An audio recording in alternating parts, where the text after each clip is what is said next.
the International Invitational Diving Championships at the Mission Bay Aquatic Center in Boca Raton, Florida is expected to be very close.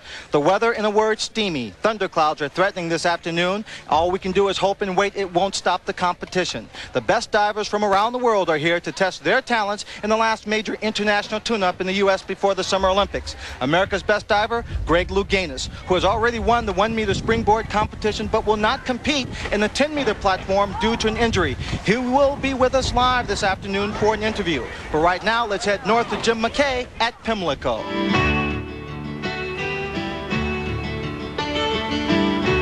Lynn, we have a rematch of last year's most exciting race, the Haskell, here today in the Pimlico Special. Ali Sheba, winner of last year's Derby and Preakness, there he is, and undefeated this year, will meet Bet Twice, the 1987 Belmont winner by 14 lengths, winner of the Haskell also. And Lost Code, the speedster, who led in the Haskell until the final strides. These three meet again in the revival of the Special after a 30-year absence. Now let's go to Paul Page in Indy. Well, we're back live at the Indianapolis Motor Speedway, and you're watching now the defending 500-mile race champion, Al Unser, who is now on the second lap of his qualification run, his first lap at 215.095 miles an hour. Well, Paul, you can watch him. He has a real good line. Al's been up to 218 so far this month. Right now, you can just watch his line. He's not having the customary problem that some of the other cars have of pushing the front end and having to cut under the white line. Of course, Al is a man who likes the car to be absolutely perfect. He doesn't want any surprises. No, and these cars this year are really sensitive to aerodynamics. We're seeing speeds faster than we've ever seen before in our life. But by the same token, the cars can get off just as easy. Al Unser, lap number 2 now complete. He works lap number 3, the first lap, 215. Then he brought the speed up, now running at 216.258 miles an hour. Well, that's a good speed.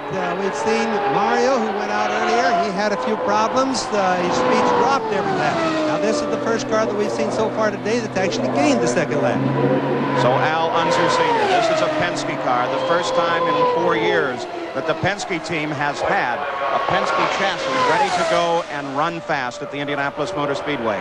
Derek Walker and the crew stand up on the grass in between the pits and the main stretch. They watch the times. They could opt to wave him off should they choose, but I don't think so with this run. No, if he doesn't have something bad happen, I promise you, he'll be staying with it, Paul. But here we have a lap 215, which is the third lap around. That's still very good. And incidentally, we expect Rick Mears to run faster later on, but this could still remain on the pole depending on what the wind does today. Averaging to this point just over 216 miles an hour as Al Unser, the defending Indianapolis champion, carrying number 1, denoting that position, screams toward the line. They take the run, and Al Unser has qualified for the Indianapolis 500. He had a perfect line all the way around. That was really exciting. I'll bet you he really feels good, Paul. No doubt we're going to have a great day of activity here at the Indianapolis 500 as Al Unser now slows it down as he's completed his run. 4 laps at an average speed of 215.2 miles an hour. That last lap at 214 miles an hour. So at 215 miles an hour as an average, that should make Al Unser the pole sitter for the moment. Well, it will, and of course, we have a good day. Everybody should just know that we really have nice weather here at Indianapolis, one of the best we've ever seen qualifying. There's Al coming in, and I'm certain all the guys are going to enjoy this good weather. It's nice and cool. So now the new pole sitter, Mario, was out first, held the pole while several other cars made their attempts. But now you saw it live as Al Unser, Chevrolet Power, a Penske chassis, sat on the pole. The Indianapolis 500 time trials are brought to you by Head & Shoulders, because you never get a second chance to make a first impression. By Sears, where there's more for your life. By Goodyear Eagle Tires. Goodyear, because there really is a difference. And by Miller High Life, brewed to be smooth, never bitter. Takes time to make, time to enjoy. All week long, you've been thinking about today. It's race day. Time to kick back and taste the high life. Now the sun's hot. The Miller High Life's cold. cars are ready. And so are you. Stop and taste the high life. Why does Indy 500 winner Rick Mears race on Goodyear Eagles exclusively? Because of the Goodyear Eagle contact patch and how it responds to the track. And why does Oldsmobile choose Goodyear Eagle street radials for the Indianapolis 500 pace car? A major reason is the Goodyear Eagle contact patch, where the car ultimately responds to the road. Goodyear Eagles, because there really is a difference. We're back live at the Indianapolis Motor Speedway. Paul Page with Bobby Unser, Jack Arute, and Brian Hammonds, and you're looking at Michael Andretti.